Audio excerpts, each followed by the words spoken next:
Okay, so I have a pretty big day, full day, hopefully it goes well, of major trailer maintenance. Check out all this stuff I got. Here's the problem. And the problem is that I went to put on my new rims, my new tires, and I found that really big crack right there. I think you could see that. So, and then check this out too. This is the caliper. I mean, look at the caliper. And also there's no disc right here. So I'm new to boating. I think that most of you guys know that, like, this is my first boat. I've always wanted a boat. So I'm a novice to this, and I think I got taken advantage of a little bit. But I got some hillbilly ingenuity in me, so hopefully I can fix a lot of this stuff myself. And hopefully it's just stuff like this. But anyhow, it is what it is, and I got a bunch of parts. Came from Amazon. I'll leave a link in the description. I'm not sponsored by any of these people, and I don't vouch for their stuff. But I hope that all these parts fit. So I mean, so take it for what it is. I think they do fit. So here's what we're gonna do: is we're gonna put in new leaf springs and also a new hub, which that's that part that broke over there. Got all the new packing material in there, bearings, all that stuff.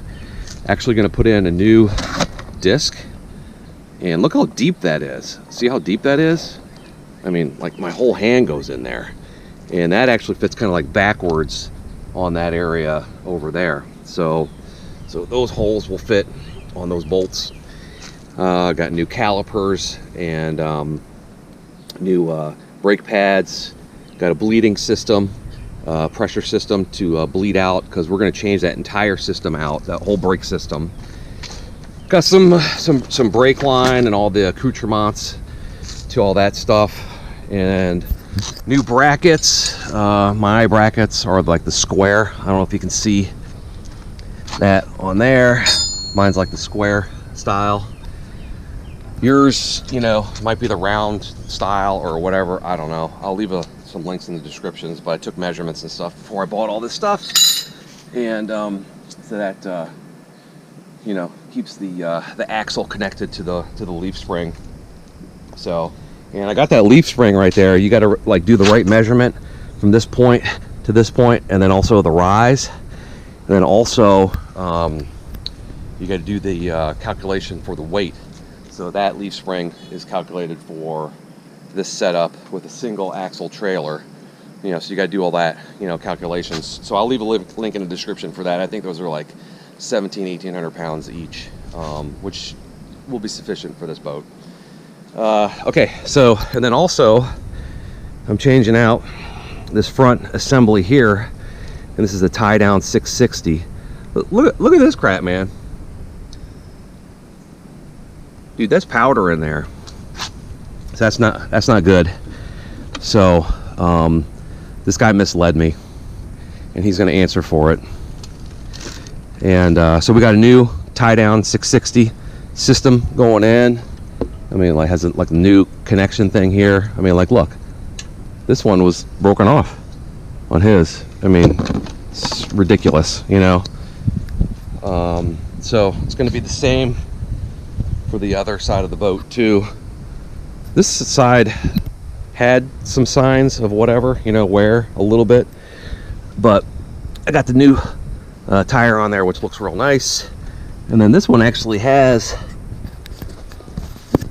like the caliper and then also the disc as well on there. So you know, so this side was kind of like at least intact. It wasn't like shorn off like the other side, and I just didn't know any better to look at it. And the guy promised me that it was safe. It's a miracle I made it home. So yeah, there's some conflict coming. But anyhow, that's the battle or the job for today. And all this is coming off here. I'm going to reuse this bracket, change out the leaf springs, change out the support system right there, the brackets, new calipers, new disc, new pretty much everything over here. I got everything jacked up real good on jack stands, and then I also have this holding up the axle going on underneath it. So so full day, hopefully, you know, it'll go well. But you know, with like these kind of like some corrosion or some rust on these things, you know, one corroded bolt can take an hour and a half out of a job that should have taken 30 minutes. So hopefully all goes well, and I'll keep you posted.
Tim.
Okay, so we got a large portion of this leaf spring assembled, and there's a couple little holes, pilot holes down there, so to speak, that you got to get into place.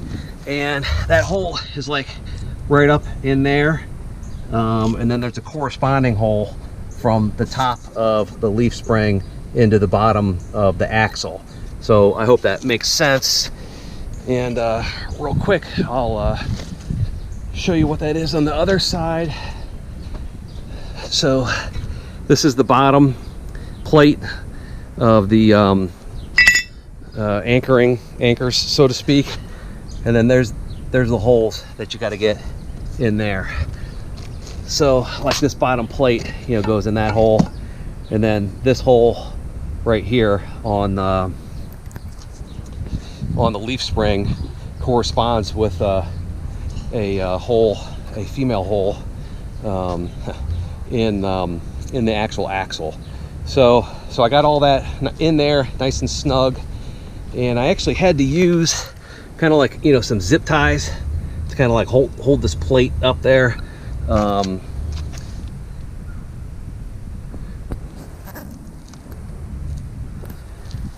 You know, while you tighten those nuts onto those brackets. I hope that makes sense. It's kind of like a little Jenga. It certainly would help if you had like another person maybe helping you out.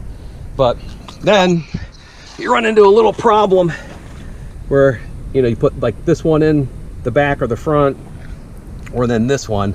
Maybe you put this one in first and then these will swing a little bit. Probably that's the way it works. I guess I did it wrong. So anyhow, you got to line up those holes right there. And I just did like a little come along and cinched it along. So so I hope that makes sense, and you know, that'll make it a lot easier to get that bolt through there. That's going to go through. It's just a matter of getting it lined up in the back there. So so sometimes you need a little brute force, or maybe on the other side I'm going to try to do it the opposite, and I'll see how that works. Yeah, maybe I'll do this one first and then I'll do these, because it looks like these kind of like swing and pivot a little bit, and that'll be able to maybe give you that that difference there. So so yeah, so looking good so far. So far so good.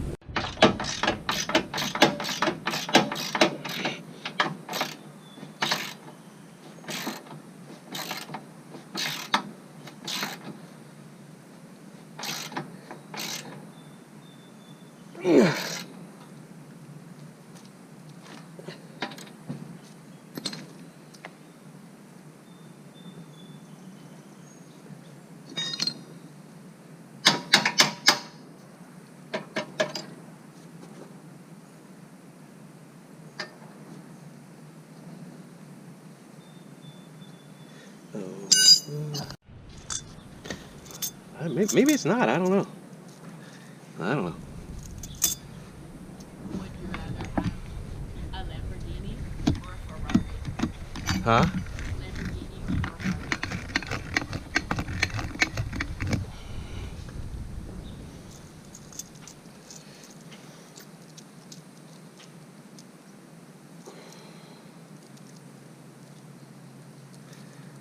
I would choose the Ferrari. You would? I like Ferraris because they look cool. Do you agree with me? I do agree with you that Ferraris look cool. That is true.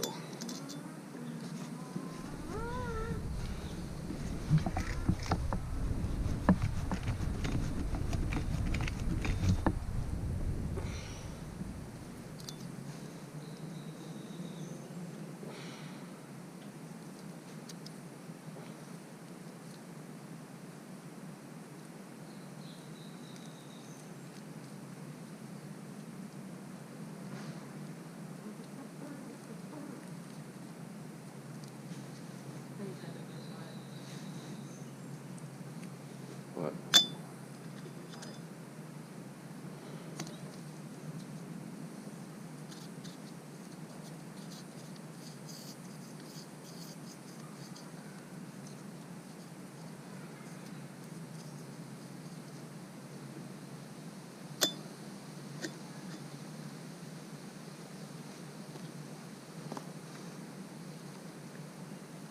It's another piece.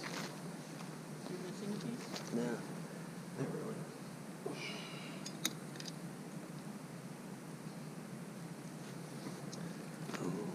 I wouldn't really say I'm missing it.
What's that?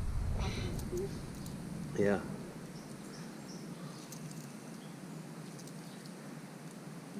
This is called packing the roller bearings. Yep. If you want to see, I'll show you how to do it.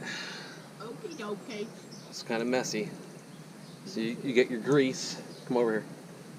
You get your grease and you put it out on your hand. You see how it's not packed on that side? Mm-hmm. See how it is packed on that side? Mm-hmm. Looks like a jelly roll. Yeah.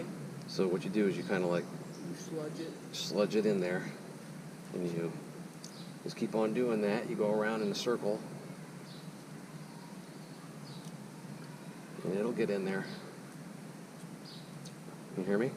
Mm-hmm. Yeah. It looks like jam. Yeah, looks like I jam. really want to eat it, but I know it's And then you kind of like just, you can go back and like be one of those dudes and kind of clean up a little bit, Is the doohickey part? Make sure that no debris Gets stuck in gets stuck in there. the juice. That was satisfying. Sure was. Hashtag Google Leader. Yep. I must go pack for the pool. Was there Another what? disc? Was there a... maybe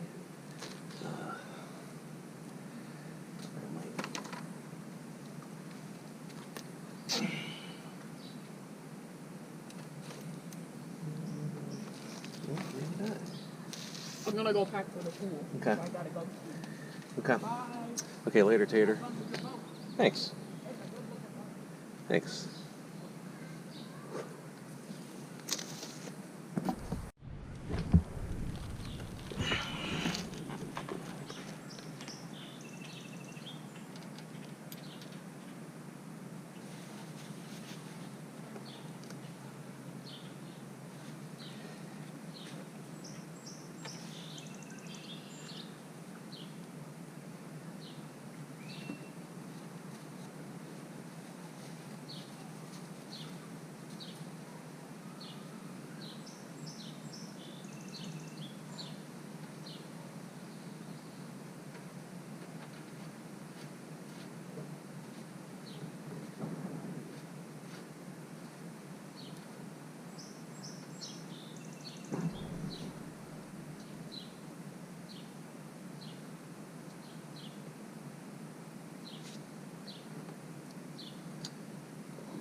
Bye, honey. Love you.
Okay, so here's what that looks like. You got the roller bearings in there. That spins real nice. That'll, nice and solid, a lot better than the other one was. And then there's a washer, and there's the king nut, and then the kit comes with the little cotter pin that goes in there. You just do one side or the other, and you know, make sure you pack it full of good grease in there. And then I like to use these bearing buddies right here. They come with like a nipple where you can put that in. So the kit comes with that thing, but I like to use the bearing buddies because you can add more grease in anytime you want it.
Okay, so that's how that looks all the way around. It is kind of like rubbing a little bit on this side right here. I'm just gonna let that rub out because, you know, shimming this thing like back and forth a little bit. I'll just let the pad wear out just a little bit. But looking really good. Back up in there. Got the new leaf spring in. Got the new disc in. Got the pins in here. Got the brackets in there. Got this all new packed out. And all this is going to be filled because I'm going to put on the bearing buddies. Let's do that now.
Okay, that looks pretty good. I'm happy with that, and there's still plenty enough bounce and play in those. Everything looks to be holding. You know, I'll definitely check on that from time to time, and just make sure all the nuts and bolts and all that stuff are tightened. And that was a little bit more work than I had thought, so I kind of learned a few things from this side. I'm going to bump over to the other side now and get that side done, and hopefully we can get this thing out in the water sometime soon. But I'm going to repeat that exact same process, with the exception of the other side wasn't, I don't know, damaged as much. This side here completely cracked, hubs, you know, and it didn't have any caliper, or the caliper was shorn off rather, and on top of that, the disc was gone. Yeah, they completely removed the disc of the disc brake, and I don't know who the hell knows where that is, you know. I mean, who does that? I mean, they obviously did that on purpose. I mean, you don't remove a disc without knowing it. So anyway, so I'm going to do the other side, and then we also have to get done the brake lines and the new 660. And in case anybody is wondering, that model, got some wasps going on. That model is the tie-down 660, and I think it's pretty common. So I just ordered a replacement off of Amazon for, I don't know, 200 and almost 300 bucks. So we'll see how that goes.